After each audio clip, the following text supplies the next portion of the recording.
Hello, नमस्कार. मी नीलम किचनमध्ये तुमचे खूप खूप स्वागत आहे. आज मी तुम्हाला नवरात्रीच्या उपवासासाठी लागणारे पदार्थ दाखवणार आहेत. तर मी याच्यामध्ये 4 पदार्थ दाखवलेले आहेत. 2 गोडाचे आहेत आणि 2 तिखटाचे आहेत. अगदी झटपट होतात आणि कमीत कमी साहित्यामध्ये तयार होतात. चला तर मग आपण रेसिपीला सुरुवात करूयात. तर त्याच्यासाठी पहिल्यांदा आपण साबुदाण्याची खिचडी बनवून घेऊयात. तर मी कढाईमध्ये 2 चमचे तेल तापत ठेवले आहे. तेल तापले की त्याच्यामध्ये मी एक कच्चा बटाटा चिरून घेतलेला आहे. तो स्वच्छ धुवून घेतलेला आहे. तो छानपैकी परतून घ्यायचा. तो चांगला परतला गेला की त्याच्यामध्ये मी हिरव्या मिरचीचे वाटण टाकणार आहे. आता हे फक्त हिरवी मिरची वाटून घेतलेली आहे. जर तुम्हाला तुकडे करून घालायचे असतील तर तुकडे करून सुद्धा घालू शकता. आता हे आपण छानपैकी परतून घेऊया. हे छान परतले गेलं की याच्यामध्ये मी रात्रभर भिजवून घेतलेला साबुतांदूळ घेतलेला आहे.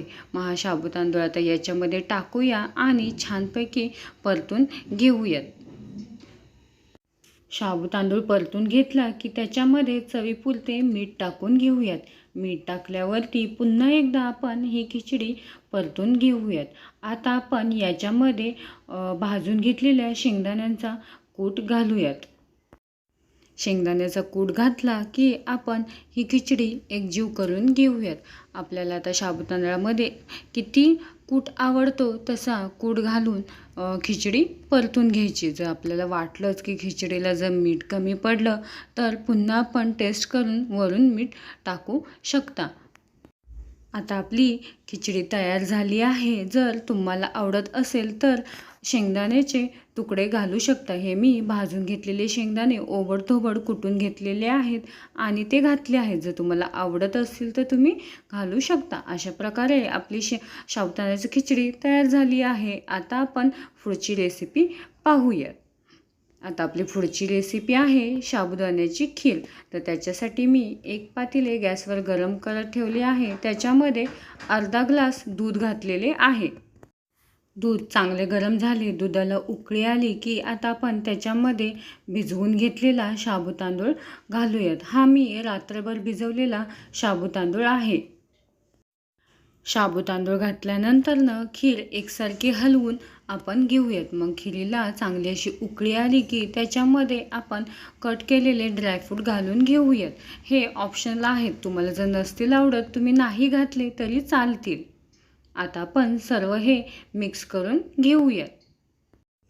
आता याच्यामध्ये आपण साखर घालून घेऊयात. तुम्हाला कितपत गोड आवडतं तितपत तुम्ही साखर घालू शकता. साखर घातल्यानंतरनं खीर चांगली उकळून द्यायची आहे. आपल्या खिरीला चांगली उकळी आलेली आहे. आता आपण साबुतांदूळ शिजला आहे की नाही ते पाहून घेऊयात. साबुतांदूळ चांगला ट्रान्सपरंट झाला की समजून जावे आपला साबुतांदूळ शिजलेला आहे. आता आपली ही खीर तयार झाली आहे. आता आपण याच्यामध्ये वेलची आणि जायफळची पूड टाकूया. ही पण पूर्ण ऑप्शनल आहे. जर तुम्हाला उपवासाला चालत नसेल तर नाही टाकली तरीसुद्धा चालू शकते. आता ही वेलची आणि जायफळची पूड टाकल्यानंतर छानपैकी मिक्स करून घेऊयात. मग आपली ही खीर खाण्यासाठी तयार झाली आहे. आता आपण पुढची रेसिपी पाहूयात. पुढची रेसिपी आहे शेंगदाण्याचे लाडू.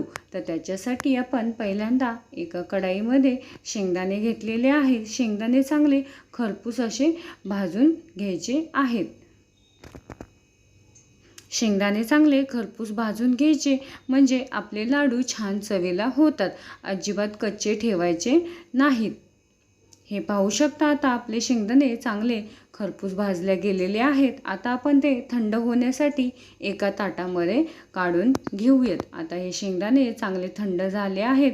याचे आपण टरफलं काढून घेऊयात. जर तुम्हाला टरफलं नसतील काढायची तर नाही काढून घेतली तरी चालतील. मग आता ह्याची टरफलं काढून आपण हे घेऊयात. हे पाहू शकता आपल्या शेंगदाण्यांचे टरफलं काढलेले आहेत. काही तसेच ठेवलेले आहेत.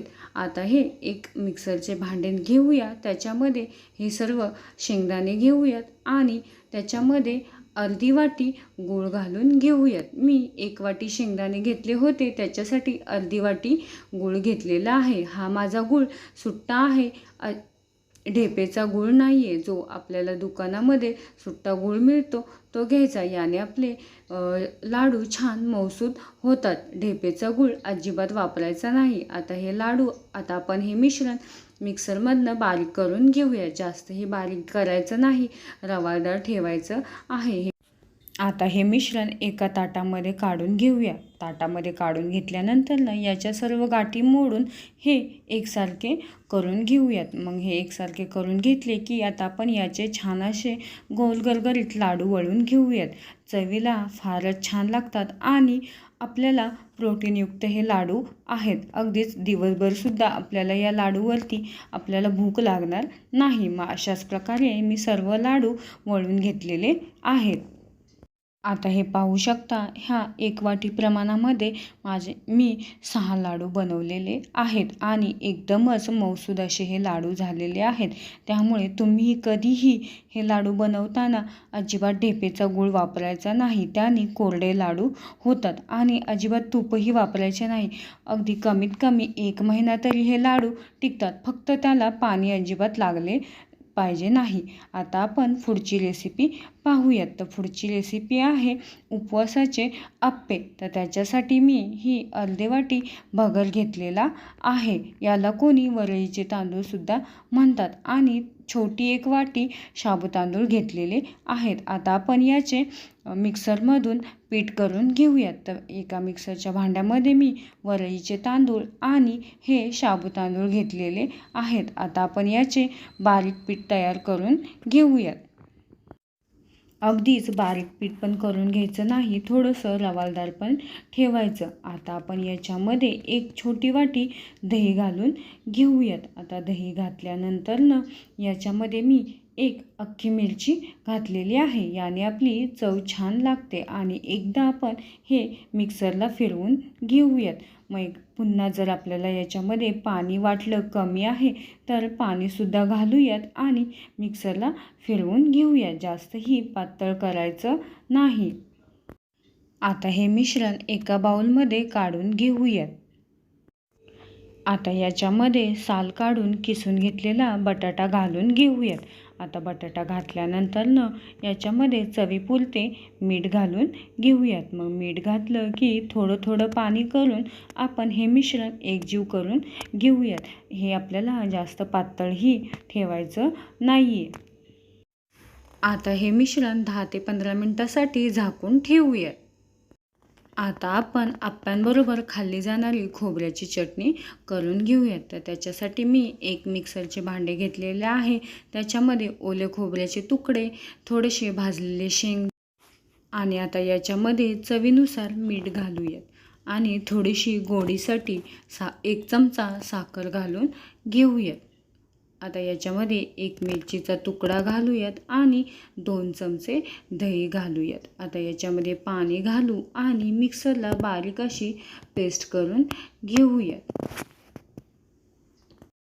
आता हे पाहू शकता, आपली खोबऱ्याची चटणी तयार झालेली आहे. आता ती बाउलमध्ये काढून घेऊया आणि त्याच्यावरती छान असा तडका देऊन घेऊया. तर मी तडक्या पॅनमध्ये हे फक्त तेल गरम करून घेतलेले आहे, कारण आमच्या इकडे मोहरी आणि जिरे उपवासाला चालत नाही, म्हणून मी फक्त तेलाचा तडका दिला आहे. तुम्हाला हवा असेल तर तुपाचा सुद्धा द्या. आता मी गॅसवरती 1 आप्पे पात्र तापत ठेवलेले आहे. त्याला तेलाने सगळीकडून ग्रीस करून घेतलेले आहे आणि आता हे जे आपण मिश्रण झाकून ठेवलं होतं ते त्याच्यामध्ये सोडलेले आहे. मिश्रण सगळे सोडायचे. मिश्रण सोडले की नंतर त्याच्यावरती झाकण ठेवून द्यायचे. झाकण ठेवल्यानंतर 5 ते 10 मिनिटांनी आपण याच्यावरचे झाकण काढून बघायचे. ते जर मिश्रण चांगले सुकलेले असेल तर आता आपण आप्पे पलटी करून घेऊयात आणि हे आप्पे दोन्ही बाजूंनी छान खरपूस असे भाजून घ्यायचे. हे पाहू शकता, आपले उपवासाचे अप्पे छान असे खरपूस भाजून झालेले आहेत आणि हे खाण्यासाठी तयार झालेले आहेत. आता हे आपण खोबऱ्याच्या चटणीबरोबर सर्व करूया. हे चवीला खूप छान लागतात. अगदीच गरम गरम खायचे नाहीत, थंड झाल्यावरती तर एकदमच खुसखुशीत लागतात. तुम्हाला तर रेसिपी आवडल्या असतील तर नक्कीच ट्राय करा आणि कमेंटमध्ये पण मला सांगा की कशा झाल्या होत्या. माझ्या चॅनलला लाईक करा, शेअर करा अँड सबस्क्राईब करा. जर व्हिडिओ बघितल्याबद्दल धन्यवाद.